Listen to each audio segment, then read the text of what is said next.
Prodi PAI semester 3 yaitu Kebumen.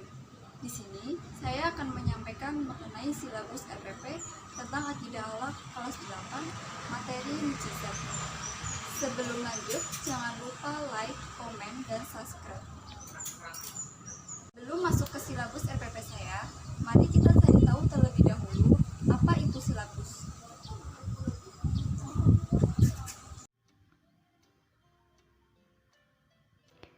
Silabus RPP Akidah Akhlak kelas 8 semester 2.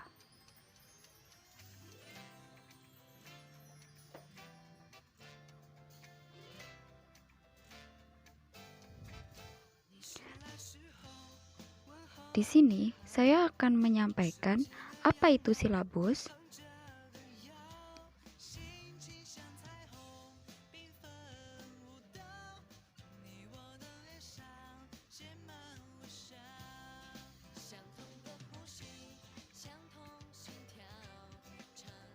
silabus adalah rencana pembelajaran pada suatu atau kelompok mata pelajaran atau tema tertentu yang mencangkup standar kompetensi, kompetensi dasar, materi pokok atau pembelajaran, kegiatan pembelajaran, indikator pencapaian kompetensi untuk penilaian, alokasi waktu, dan sumber belajar.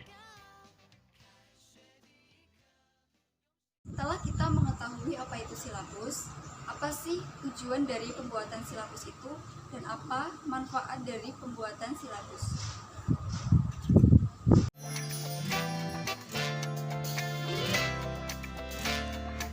Selanjutnya, apa tujuan dan manfaat pembuatan silabus?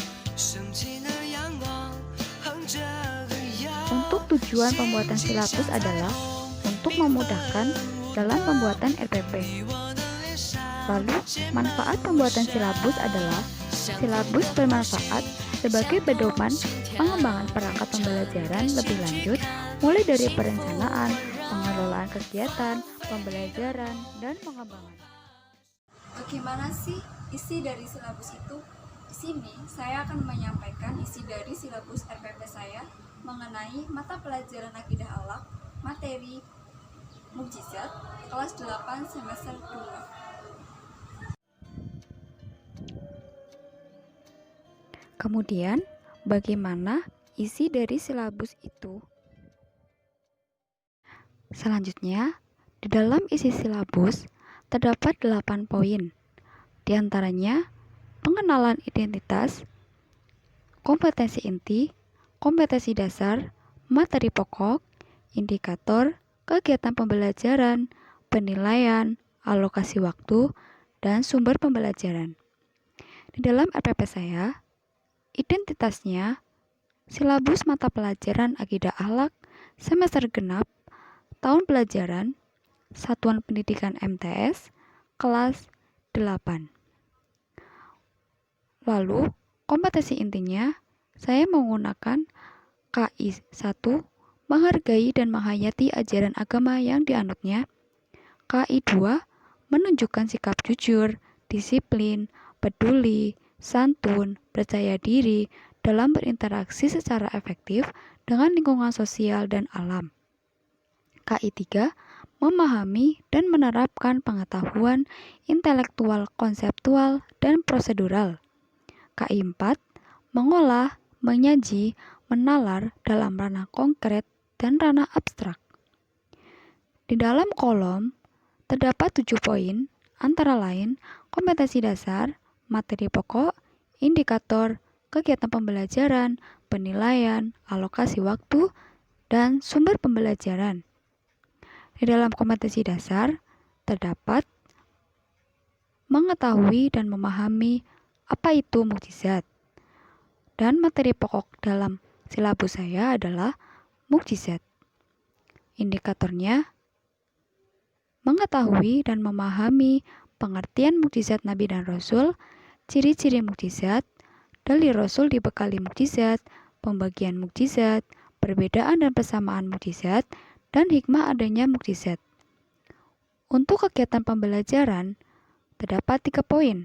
Yang pertama, kegiatan pendahuluan, kegiatan inti, dan kegiatan penutup.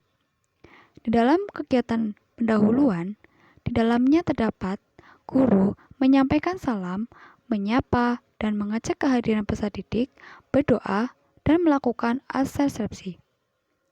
Untuk kegiatan inti, guru memberi arahan kepada peserta didik, kemudian peserta didik untuk membaca materi terlebih dahulu, kemudian melakukan tanya jawab dengan peserta didik, kemudian peserta didik diminta untuk mencermati dan menanyakan mengenai hal yang telah dibaca dan dicermatinya.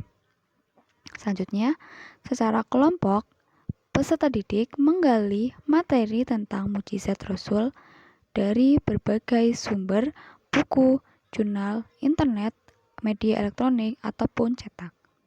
Selanjutnya, mendiskusikan materi tentang mukjizat Rasul, lalu menyusun kesimpulan mengenai materi mukjizat Rasul dengan bimbingan guru. Kemudian, peserta didik mempresentasikan mengenai materi mukjizat Rasul. Kemudian, memberikan tanggapan paparan dari hasil diskusi tentang materi mukjizat Rasul. Secara kelompok, mendemonstrasikan materi mukjizat. Kemudian, poin kegiatan penutup terdapat 3, antara lain melaksanakan tanya jawab, menyimpulkan mata pelajaran, melakukan refleksi proses pembelajaran, berdoa. Untuk penilaian, di dalam silabus saya menggunakan penilaian sikap dan penilaian pengetahuan atau tertulis. Dan alokasi waktunya 2 kali 40 menit. Untuk sumber pembelajaran, menggunakan referensi buku Akidah Akhlak dan media elektronik. Dalam silabus juga terdapat prinsip pengembangannya. Apa sajakah itu? Berikut ulasannya. Apa prinsip dari pengembangan silabus itu? Di sini saya akan memberikan ulasan mengenai prinsip pengembangan silabus.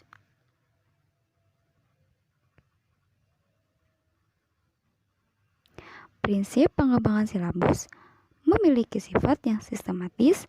Komponen-komponen silabusnya saling berhubungan secara fungsional dalam mencapai kompetensi, konsistensi, adanya hubungan yang konsisten antara kompetensi dasar, indikator, materi pokok, pengalaman belajar, sumber belajar, dan sistem penilaian.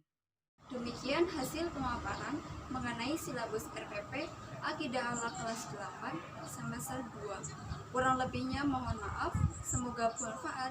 Wassalamualaikum warahmatullahi wabarakatuh.